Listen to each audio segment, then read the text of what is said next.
আজ আমাকে কথা বলতেই হবে ইনশাআল্লাহ, কারণ আগামীতে আবার আপনাদের সাথে দেখা হবে কিনা আমি জানি না।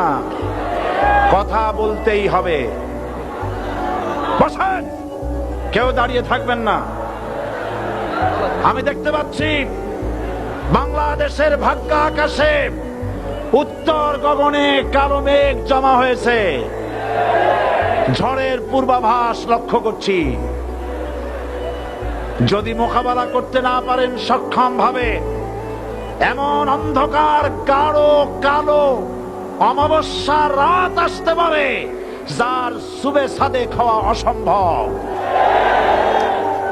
সুতরাং আপনারা কি কাপুরুষের মতো কাফের মুশরিকদের গোলামি করে মরতে চান?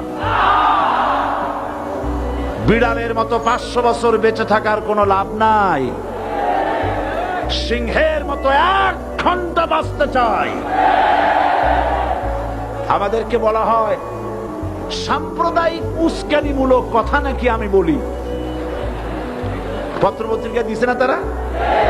সাম্প্রদায়িক উস্কানি কথা, সাম্প্রদায়িক উস্কানিমূলক কথা বলি।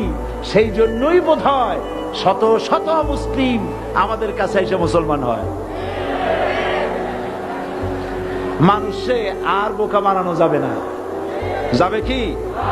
আর বোকা বানানো যাবে? তারপর বলছে কি? এরপরে বলছে, আমাকে বলছে রাজাকার। শুনে রাখো চট্টগ্রামের লক্ষ লক্ষ জনতা, পার্লামেন্টে যখন আমাকে এই কথা বলা হয়েছিল, আমার পার্লামেন্টের কলিগ জাফরুল্লাহ চৌধুরী সাহেব বসে আছেন এখানে,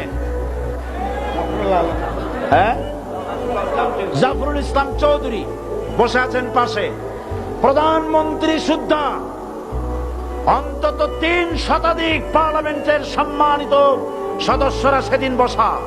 1997 সনের বাজেট বক্তৃতা যখন আমি করতেছিলাম, ডক্টর কুদরতে খোদা, নাম রাখছে কুদরতে খোদা, আসলে গজবে খোদা। এই লোকটি নাস্তিক, ইসলামের চূড়ান্ত দুশমন। তার প্রণীত শিক্ষা ব্যবস্থার যখন সমালোচনা করছিলাম, ট্রেজারি বেঞ্চ থেকে আমাকে বলা হলো রাজাকার। আমি আমার সমস্ত শক্তি একত্রিত করে বলেছিলাম, শুধুমাত্র হিন্দুস্তানের রাজাকারেরাই আমাকে রাজাকার বলতে পারে। আমি বলেছিলাম 1973 সন পর্যন্ত আমি বাংলাদেশের কোন রাজনৈতিক দলের নেতা এবং কর্মী ছিলাম না। আমি রাজাকার নই। আমাকে রাজাকার বলে যদি তাকেও প্রমাণ করতে না পারে 10 কোটি টাকার মানহানি মামলা দায়ের করব। আমার এই বক্তব্য সারা দুনিয়া শুনেছে। পার্লামেন্টে আমার এই বক্তব্য রেকর্ড হয়ে আছে। সেদিন 3 শতাধিক পার্লামেন্ট মেম্বারের কেউ আমার চ্যালেঞ্জ গ্রহণ করেন নাই। যে কোনো ব্যক্তি পার্লামেন্টে গিয়ে আমার বক্তৃতা দেখে আসতে পারেন।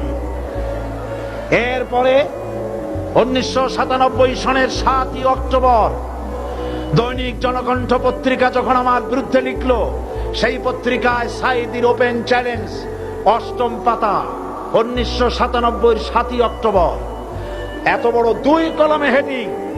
সেখানে আমি বলেছি, বাংলাদেশের সকল সাংবাদিক, গোয়েন্দা বিভাগ, বাংলাদেশের সকল বুদ্ধিজীবীকে আমি আমার পিরোজপুরে আমন্ত্রণ করছি। আমার উপস্থিতিতে যদি কেউ প্রমাণ করতে পারে বাংলাদেশের স্বাধীনতা যুদ্ধের বিরুদ্ধে আমার কোনো ভূমিকা ছিল, সজ্ঞানে স্বেচ্ছায় জাতীয় সংসদের সদস্য পদ থেকে পদত্যাগ করব। 3 বছর পার হয়ে গেছে, আজ পর্যন্ত কেউ এই চ্যালেঞ্জের মোকাবেলা করে নাই। সুতরাং আমাকে যারা রাজাকার বলবে তারা পিতৃ পরিচয়হীন অবৈধ সন্তান। 1971 সনের, শোনো মুসলমানেরা, 1971 সনের কোন কাদা সাইদির গায়ে লাগে নাই। আমাকে রাজাকার বলে জনগণ থেকে বিচ্ছিন্ন করবা, জনগণ থেকে আমারে বিচ্ছিন্ন করা যাবে না। কারণ এই জনগণ আমার জন্য আসে না, এই জনগণ আসে আল্লাহর কোরআনের জন্য।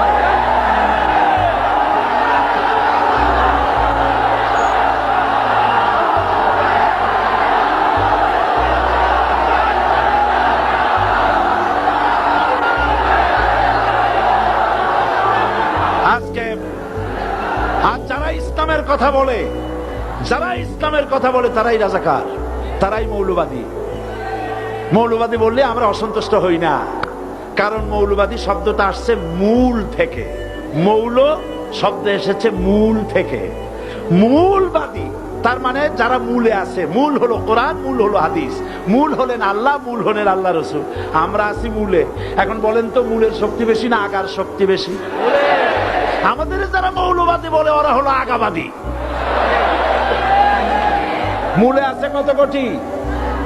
12 কোটি। মূলে আছে কত কোটি? আর আমাদের যারা মৌলবাদী বলে ওই থাকো গাছের আগায়, আমরা মূলে। লাভালাভি বেশি করবা না, 12 কোটিতে গাছের গোড়া আসতে নানা দেবে, মামু বাড়ি দিল্লি গিয়ে পড়বা, বাংলার জমিনে জায়গা হবে না। এ কথা বিশ্বাস করো। বাংলাদেশের মুসলমানদের শরীরে এক বিন্দু রক্ত থাকতে শয়তানের তৈরি করা ধর্মনিরপেক্ষ মতবাদ বাংলার জমিনে কায়েম হতে দেওয়া হবে না, হবে না।